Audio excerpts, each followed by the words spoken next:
¿Tienes un ataque de hipo una vez cada 2 meses que dura de 10 a 20 minutos y piensas que es horrible? No, pobre bebé. Imagina tener hipo durante 68 años seguidos. ¿Qué te parecería esto? Un hombre llamado Charles Osborne tenía una forma bastante graciosa de hablar que desarrolló para ocultar el sonido de su hipo interminable. El pobre tuvo hipo sin parar desde el 13 de junio de 1922 durante más de 68 años. Esta es la historia. Osborne nació en 1893 y empezó a tener hipo tras un pequeño accidente que sufrió en una granja de Nebraska. Se cayó, pero no sintió nada raro hasta que empezó a hipar como un loco. Los médicos creen que el accidente pudo dañar una pequeña parte de su cerebro que ayuda a detener este reflejo. Hay varias teorías sobre la posible causa de este hipo. Algunos creen que se lastimó las costillas al caer y eso le afectó al músculo del diafragma. Otros creen que se golpeó la cabeza y sufrió un derrame cerebral. En cualquier caso, tuvo hipo durante toda su vida. ¿Te imaginas tener de 20 a 40 espasmos involuntarios del diafragma por minuto durante tanto tiempo? Cuando Osborne por fin dejó de tener hipo, probablemente había hipado unas 430 millones de veces en total durante sus 97 años de vida. La situación era tan grave que visitó a varios médicos. A veces hasta viajó bastante lejos, pero nadie pudo hacer nada. Un médico incluso trató de ayudarlo administrándole una mezcla de monóxido de carbono y oxígeno, que sirvió durante un tiempo. Pero acabó siendo una mala idea ya que respirar el gas venenoso no era una solución segura. En su lugar, Osborne tuvo que aprender una técnica de respiración especial para minimizar el sonido hip que producía con cada espasmo. Respiraba entre hipo e hipo y flexionaba el pecho varias veces por minuto para suprimir el ruido. Sin embargo, seguía siendo obvio que padecía algo, ya que jadeaba y se sacudía, pero al menos no tan fuerte. Osborne llevaba 56 años teniendo hipo cuando se hizo famoso al conceder una entrevista en 1978. Dijo que haría cualquier cosa por curarse y que ni siquiera sabía lo que sería no tenerlo. Le dolían constantemente las sacudidas y los espasmos. Después de hablar, los medios de comunicación le prestaron mucha atención. Incluso fue incluido en el Guinness World Records y apareció en programas de televisión como The Tonight Show starring Johnny Carson y That's Incredible.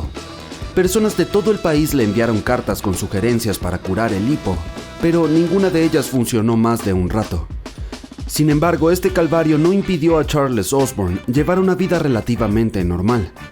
La gente le conocía como un tipo despreocupado al que le encantaba gastar bromas y no hablaba mucho de su enfermedad. Se casó 2 veces y tuvo 8 hijos. Vendía maquinaria agrícola y subastaba ganado para ganarse la vida.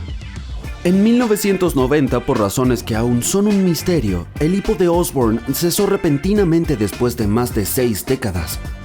Por desgracia, falleció solo un año después. Sin embargo, apuesto que sus últimos meses fueron muy felices, porque por fin no tuvo hipo. A pesar de todos los avances médicos realizados desde la época de Osborne, todavía no existe una forma segura de curar el hipo prolongado. El hipo es un fenómeno extraño que ha existido desde los albores de la existencia de los mamíferos. Aún no se sabe muy bien por qué surge ni para qué sirve. Investigadores están desvelando poco a poco las respuestas a 2 preguntas clave. ¿Por qué se produce y cómo podemos detenerlo? El hipo es un acto reflejo, similar a la sacudida de la pierna cuando el médico golpea la rodilla con un martillo. Este reflejo se da en muchos mamíferos, desde animales domésticos como perros y gatos, hasta criaturas más grandes como caballos y conejos. Cuando se tiene hipo, una señal nerviosa viaja desde el diafragma, que es el músculo situado en la parte inferior de los pulmones, hasta el cerebro y viceversa.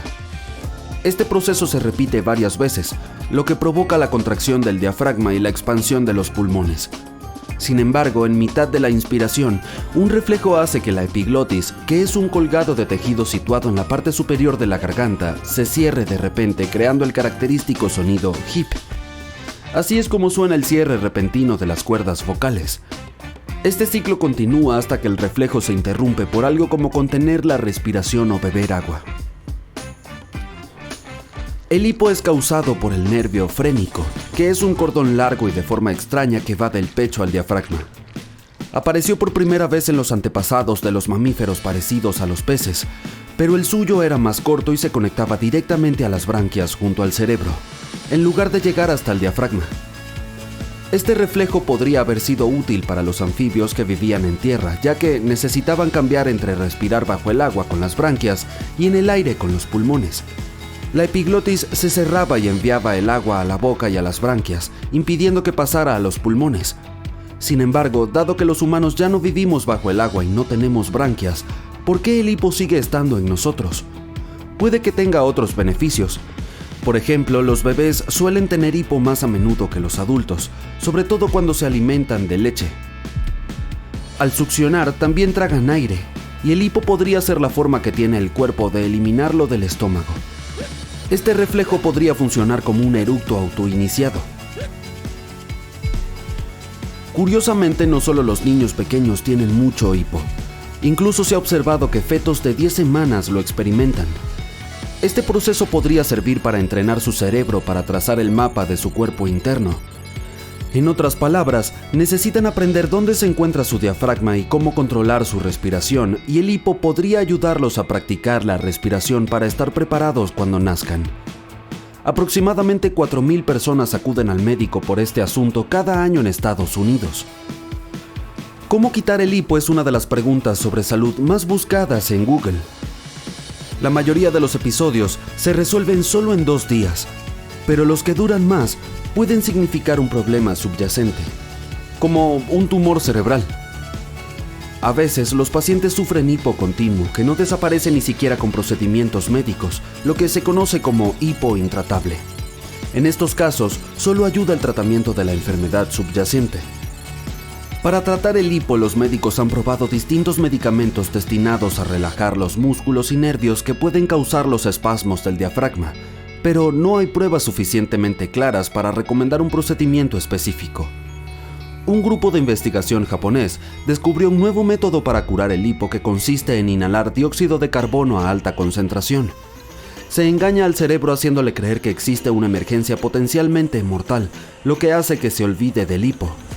Sin embargo, si no puedes viajar a Japón para someterte a este tratamiento, puedes probar algunos trucos de abuelitas que se han demostrado funcionan, como beber un vaso entero de agua de un trago, ponerse de cabeza o asustarse mucho. Estos métodos funcionan interrumpiendo el arco reflejo, de modo que los nervios y los músculos se distraen con otra cosa. Esta es la conclusión a la que llegó Ali Seifi, un neurointensivista que se obsesionó con encontrar una cura después de ver cómo un paciente se despertaba con un hipo inexplicable tras una operación cerebral. Beber agua rápidamente, por ejemplo, obliga al diafragma a seguir creando succión, lo que mantiene ocupado al nervio frénico. Por lo tanto, se interrumpe una parte del reflejo. Del mismo modo, asustarse, por ejemplo, activa el nervio vago, que tiene un efecto calmante, interrumpiendo así la otra parte del reflejo. Ali ha creado una herramienta llamada Hikaway, que es más consistente que los métodos tradicionales, porque ayuda a combinar ambos efectos. Parece un popote que obliga a la persona a succionar muy fuerte, como si estuviera bebiendo un batido espeso, lo que activa ambos nervios y acaba eficazmente con el hipo.